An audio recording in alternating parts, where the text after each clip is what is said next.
Père, et du Fils et du Saint-Esprit. Amen. Évangile de Jésus-Christ selon saint Jean. En ce temps-là, Jésus disait à Nicodème, « Il vous faut naître d'en haut. Le vent souffle où il veut, tu entends sa voix, mais tu ne sais ni d'où il vient, ni où il va. »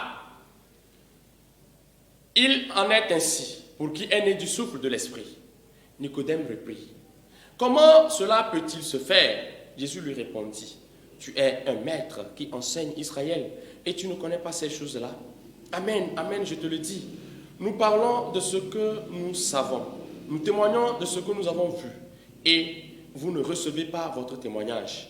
Si vous ne croyez pas, lorsque je vous parle des choses de la terre, comment croirez-vous quand je vous parlerai des choses du ciel?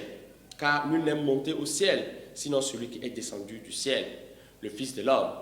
De même que le serpent de bronze fut élevé par Moïse dans le désert, ainsi faut-il que le Fils de l'homme soit élevé, afin qu'en lui, tout homme qui croit ait la vie éternelle. Acclamons la parole de Dieu. Louange à toi, Seigneur Jésus.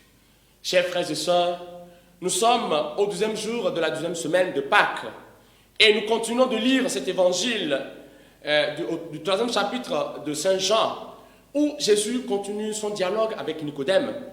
Aujourd'hui, nous voyons un Nicodème qui, malgré qu'il enseigne, qu'il témoigne de sa vie, une chose encore le manque. Il ne comprend pas vraiment en profondeur la vie de Jésus. Il y a encore certains éléments obscurs dans sa vie. Mais Jésus lui dit qu'il est celui que nous devons regarder pour pouvoir grandir dans notre vie spirituelle. Car les choses, en commençant par contempler les choses de cette terre, nous avons tant de choses qui se passent. Nous avons Jésus qui a opéré tant de miracles. Il est venu être proche des disciples. Il est venu mourir. Il est venu baptiser. Il est venu guérir. Mais souvent, toutes ces choses-là ne nous suffisent pas pour croire. Nous doutons encore. Mais Jésus dit de mieux le contempler pour pouvoir comprendre les choses d'en haut.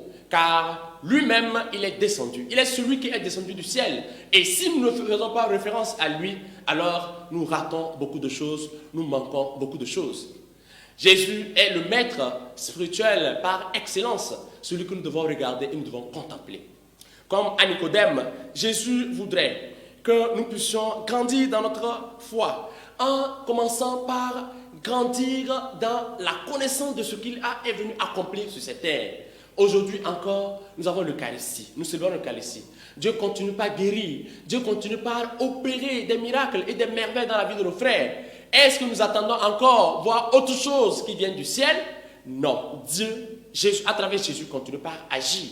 Et il vient de nous sauver par sa mort sur la croix. Nous devons croire en cela et continuer par contempler Jésus sur la croix qui est venu nous délivrer. En cela, notre croissance, notre vie chrétienne va fleurir et va respirer et faire sentir donc la sainteté partout où nous passons. Loué soit Jésus-Christ à jamais.